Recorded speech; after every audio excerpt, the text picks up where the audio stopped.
The process is pretty straightforward. We're just going to start by removing all the cables on here and the charger and everything so we can get it look on the underside. Acer made it pretty easy on this model. Here's your spot for your RAM, and this one's for your hard drive. We just remove one screw here, pop the little corner tab, and there's our hard drive. And then you have to remove 1, 2, 3, and 4.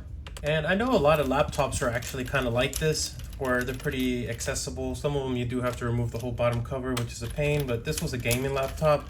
So I think that's why they left it easily accessible, because this one didn't come with a secondary drive. I added this one, but I am selling it and I want to keep this SSD. It's been very good. It hasn't been used a whole lot. With your screws removed, you're just going to pop it up, and then just be careful with this little ribbon cable. Take off the SATA cable, and we remove the drive. It's a little Samsung drive, 512. And we'll be popping in this real basic 250 gigabyte, just regular hard drive.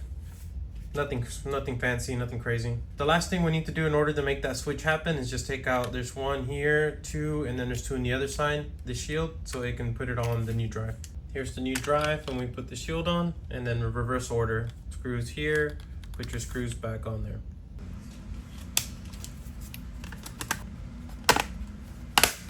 Now that we're booted up into Windows, we're going to right click on there, on the start, go to disk management. Here's our hard drive. We're going to format it,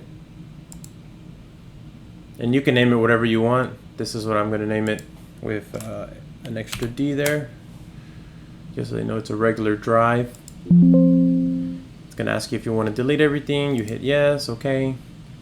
Should format it pretty quickly, and once it's there, you can verify that it's attached to your system by going to File Explorer, and you can see it's already there. But under this PC, this is our Windows boot drive, and here's our extra space. So Windows always allocates some space to the system resources, so you don't always get the full amount. So your 250 is 232, but it's a blank drive.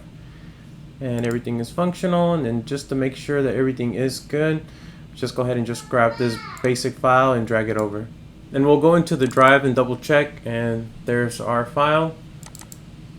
We'll go ahead and see if we can open it up with our program. And as you can see here, it opened up our file, Seagate bracket. So worked well.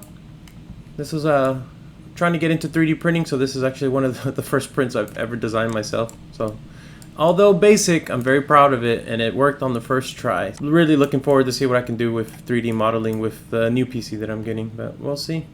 Anyways, thanks for watching, guys. That's all for this video. Hope you like it. No, I know it's been a while, but we'll see you on the next one.